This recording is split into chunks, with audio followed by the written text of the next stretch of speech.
That night seemed endless. Couldn't sleep. The knocking at the window echoed in my mind, and the shadowy figure in the woods seemed to be watching me from every dark corner of the house. I knew something was about to happen, but the uncertainty of what exactly awaited me tortured my thoughts. I wasn't sure if I was on the brink of madness or if I was truly being hunted by something that didn't belong in this world. The fear was so intense that I could barely breathe, as if the very air around me had turned poisonous.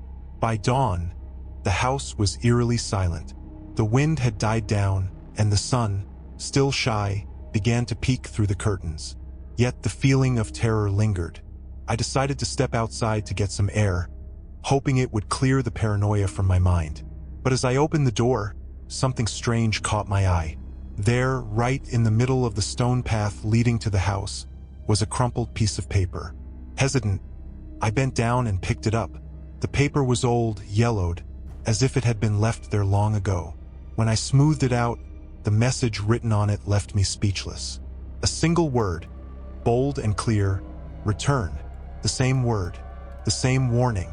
At first, I thought it might be some kind of cruel joke, maybe a neighbor trying to scare me. But what unsettled me most was that I had never seen this piece of paper before. It had been placed there deliberately, waiting for me to find it. Fear surged through me again.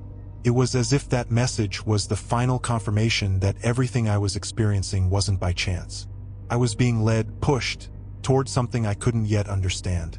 I rushed back inside, clutching the paper, and locked myself in my bedroom. I didn't know what else to do. I started searching the internet for any explanations, any clue that could make sense of what was happening. But all I found were accounts of people describing similar experiences. A constant feeling of being watched, mysterious knocking, apparitions seen in mirrors or screens. They all seemed to share one thing. Something had been awakened, something from another dimension. Curiosity gnawed at me. I couldn't just ignore it. I had to find answers. I grabbed a flashlight from the office and, still holding the paper, began exploring the house. My first destination was the attic. I had never been up there before, but it felt like the only part of the house left untouched. Maybe, just maybe, the answers were hidden there. As I opened the attic door, a stale, moldy smell hit me.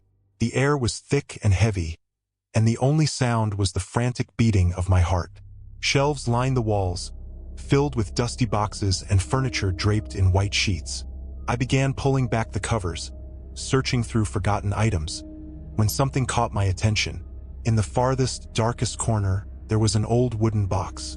It was locked, but the key lay right on top, almost as if it had been waiting for me. With trembling hands, I unlocked the box. Inside were old papers, letters, and strange objects from another time.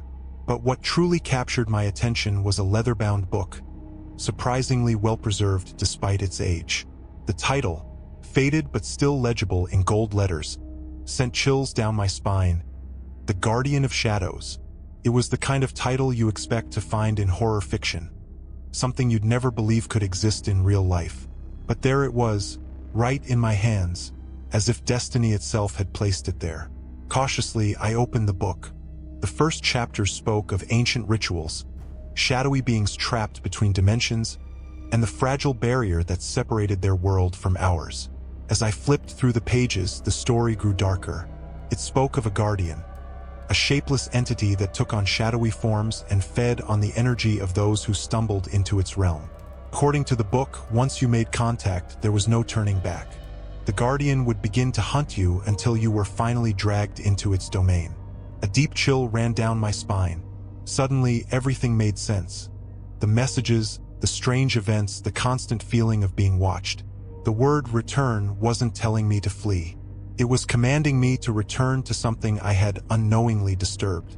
With the book still in my hands, the lights in the house began to flicker once again. The air grew colder, denser, and through the window I saw it, the same tall, slender shadow moving closer. But now, I could hear its steps, soft yet deliberate. I realized, in that terrifying moment, that the Guardian of Shadows was already inside the house, and there was nowhere left to run. And you? Have you ever experienced something you just couldn't explain? A moment when reality seemed to slip through your fingers? Share your story with us in the comments. If you enjoyed this tale, don't forget to subscribe to our channel. We have many more chilling stories waiting for you. Let's explore the unknown together. At first, nobody noticed the old man who wandered into the town of Elmsworth. With a battered hat pulled low over his eyes and a heavy duffel bag slung across his shoulder, he looked like any other traveler who had simply lost his way. But something about him unsettled the locals. Perhaps the way his gaze seemed to linger a little too long, or how his presence made the air feel strangely heavier. Elmsworth was a small, quiet town, where everyone knew each other's business, and strangers were rare enough to stir whispers. Yet, despite the unease he caused, no one dared to confront him. He rented a room in the only motel by the edge of town, a creaky place called the Willow Inn. The owner, Martha, swore that when he handed her a handful of crumpled bills, his fingers were ice cold, despite the muggy summer heat. That night, the first of many strange occurrences began. Lights flickered unpredictably across town. Dogs whined and refused to leave their owners' sides. Some folks said they heard faint knocking on their windows in the dead of night, 3 slow, deliberate knocks. The following morning, a boy named Ethan failed to show up for his paper route. His bicycle was found lying on the side of the road, wheels still spinning. Panic gripped the town. Sheriff Donnelly organized search parties, and every able-bodied person joined the hunt. They combed through the woods, the fields, and even drained part of the old miller's pond. But Ethan was nowhere to be found. His disappearance was the first in a chain of events that would unravel everything Elmsworth thought it knew about safety. Meanwhile, the old man kept to himself. He was often seen sitting on the porch of the Willow Inn at odd hours, muttering under his breath and fiddling with a small, rusted locket. Those brave enough to pass by swore they heard him whispering names of people who lived in town. At first, it seemed like coincidence. Then, more people began to vanish. First, it was Evelyn Parker, the town librarian, who was last seen locking up for the night. Then came Harold Simmons, a retired teacher who lived alone at the edge of the woods. Each time, the town grew more desperate, more suspicious. Some blamed the newcomers, others the old legends of Elmsworth that spoke of a shadow collector, a figure who wandered from town to town, feeding off fear, leaving hollow shells of once vibrant communities behind. Late one evening, after a town meeting that dissolved into shouting and accusations, Sheriff Donnelly decided enough was enough. He and a few others marched to the Willow Inn, determined to confront the stranger. But when they burst into his room, they found it empty, save for a single item left on the bed, the same rusted locket he was always seen holding. Inside was a tiny, faded photograph of Ethan, the missing boy, smiling shyly at the camera. The townsfolk were stunned. How could a man they had barely known, who had only been there a few days, have such a photo? Rumors exploded. Some swore the old man wasn't a man at all, but something far older and darker. Whatever he was, he had vanished without a trace. Yet the terror wasn't over. That night, Martha, the motel owner, was found wandering Main Street at dawn, barefoot and babbling incoherently about the shadows coming alive. And in the early mist, near the woods, people began spotting figures, dark, flickering forms that seemed almost human, but not quite. Wherever you went in Elmsworth, you could feel eyes watching you, just beyond the reach of the streetlights. Life in Elmsworth quickly unraveled. Schools closed indefinitely. Shops boarded up their windows. Families packed up and fled town under the cover of darkness. Yet those who stayed behind, either too stubborn or too frightened to leave, found themselves trapped in a waking nightmare. One of those who refused to leave was Claire Marston, a young woman who had lived in Elmsworth her entire life. Claire's parents had vanished years earlier in an unrelated accident, and she wasn't about to abandon the only home she had ever known. She began her own quiet investigation, piecing together bits of information from old newspapers, town records, and whispered conversations. What she found chilled her to the bone. Stories of disappearances weren't new. Every few decades, going back over a century, Elmsworth had experienced a rash of missing persons cases. always following the appearance of a mysterious stranger.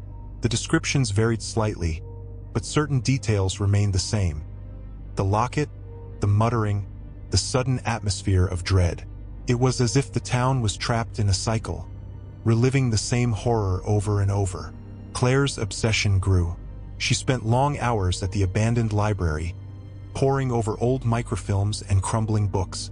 One night, while digging through a box of forgotten records, she uncovered a journal belonging to the town's founder, Nathaniel Elmsworth. In shaky handwriting, Nathaniel spoke of a deal made in desperation, a bargain struck with a being he called the Collector, in exchange for the town's prosperity. But such prosperity, Nathaniel warned, came with a price. Every so often, the town would have to feed the Collector. Claire realized with mounting horror that Elmsworth was cursed, not by accident, but by design. The town's peaceful facade had been built on a foundation of stolen lives.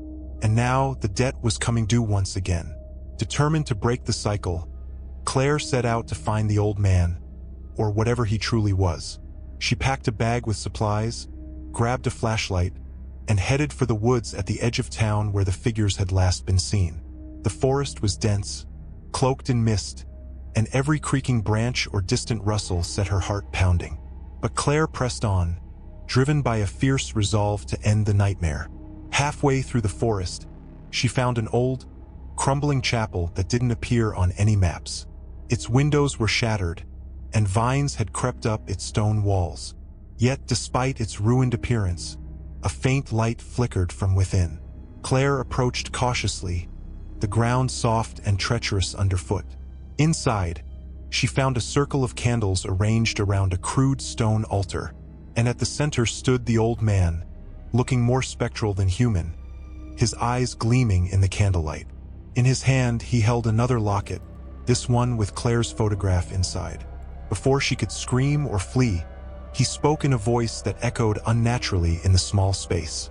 "You have seen too much," he rasped. "You must choose. Stay and become part of Elmsworth's price, or leave and watch it all crumble behind you." Frozen in terror, Claire struggled to decide. Hey, if you're enjoying this story and want to uncover even more chilling mysteries with us, don't forget to subscribe to the channel and tell us, have you ever felt like something was lurking just out of sight? Share your experiences in the comments below.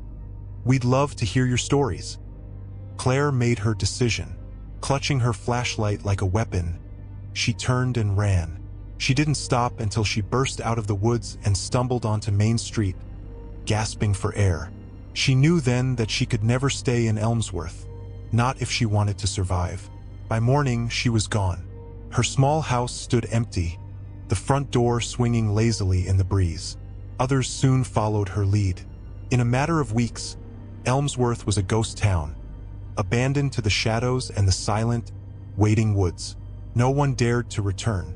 Stories spread among the neighboring towns about a cursed place where you could hear your name whispered on the wind, where shapes moved just beyond the trees, and where the dead never rested. Over time, Elmsworth vanished from maps and memories, swallowed up by forest and fog. As for the Collector, he simply waited. Another town, another desperate soul, another deal to be struck. Maybe one day it will be your town. Maybe one day, you'll hear 3 slow knocks at your window in the dead of night. And when you do, you'll know it's already too late. Thank you for staying with us through this chilling journey. If you enjoyed this story, make sure to hit that subscribe button to join our growing community. Share your own eerie experiences or hometown legends in the comments. We love reading your stories. And don't forget to like the video if you felt the chill. We'll see you in the next dark tale.